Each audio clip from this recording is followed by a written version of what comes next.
For those of you that are watching, this is Christian Gomez with the New American Magazine. We're, of course, coming to you live from Madison, Wisconsin. There's a lot of protesters here rallying to get Governor Evers to rescind his order that extends the Safer at Home to May 26th. But, of course, you can see here, there's also some counter-demonstrators as well here from the left, ANTIFA, communists, and other radical leftist organizations that want to keep the order probably going on. Maybe we could ask them some questions and see what their thoughts are. Hi, sir.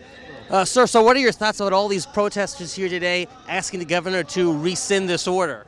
I think it's a real shame because they should be staying home right now, not just for themselves, but for everybody else around them, because them being out here is showing that we need, if anything, that we need to extend the stay-at-home order, because obviously nobody's listening and everyone's just is pretending like it's not even happening. So I think that everyone out here is a real shame and a real stain on American history.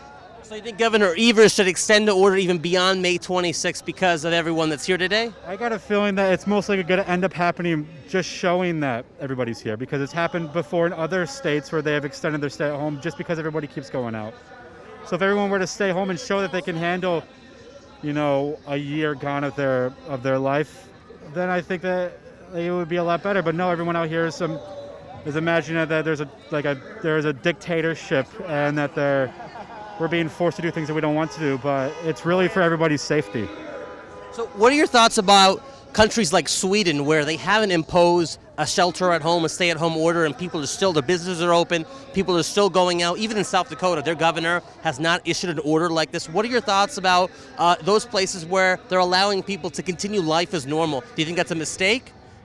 I personally think that at least how people work and how it's shown that it is a bit of a mistake, because if we were just allowed to do business as normal, everyone would be dead within 5 years.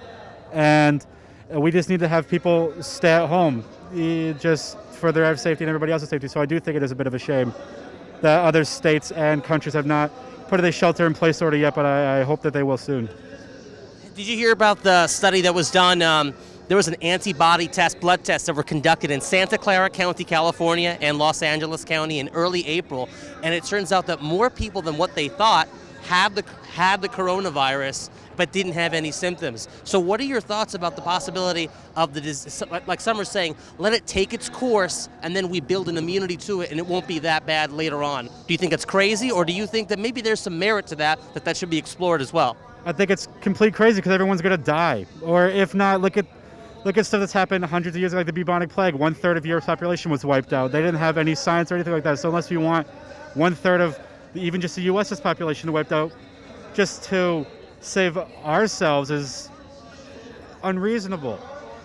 We're not a sacrifice the weak to let the strong live. It's let everybody have a chance and live. And I think that there should be more testing done, because obviously if people aren't showing symptoms, then it shows that the disease is evolving. And if it's going to keep evolving, it's going to get to a point where we can't stop it. And once we get to the point where we can't stop it, we're all screwed. We're all going to die anyway. So there's no point to be complaining about how you can't get your hair done or stuff like that, or you can't go to the grocery store or you can't buy stuff on Amazon. I don't understand it. Do you think the order should be rescinded in this state and other states when there's a vaccine? Because they're saying a vaccine could take maybe up to a year. So should we be locked down for a year or however long it takes until there's maybe a vaccine that might work or may not work? I think what we should do is we should try to have more people, like if more people were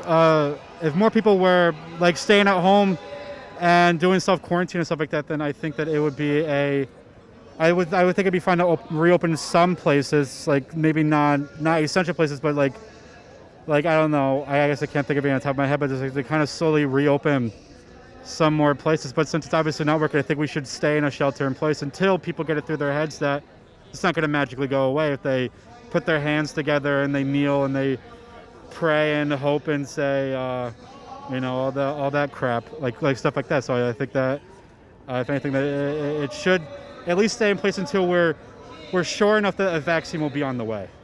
So I see that you have a sign, one of your patches on your jacket. You're not a fan of Trump, obviously. So what are your thoughts about Joe Biden potentially being the Democratic nominee at this point?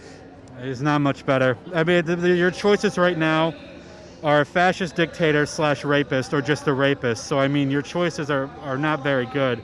I still think people who vote should still vote for Bernie Sanders. I think that he would be a way better president. He's obviously shown even during his campaign and how much better he could do things. So I think that even though his campaign's done, everyone should still write him in and still try to vote for him. So you think Bernie Sanders would handle this crisis better than President Trump has? What do you think Bernie Sanders might do differently than what Trump and other federal officials have been doing? I think what he would be able to do is he would do more government handouts. Like for instance, he proposed a $2,000 a month for each U.S. citizen to help people get through the crisis, because obviously a lot of people are struggling. They don't have enough money to pay off mortgage and rent and all that stuff. And then also he proposed a hold on mortgage payments and rent payments, and I got like stuff like that. And then also he proposed a Medicare for All plan, which would help a lot of people, because if there's Medicare for all, then everybody can get the help that they need.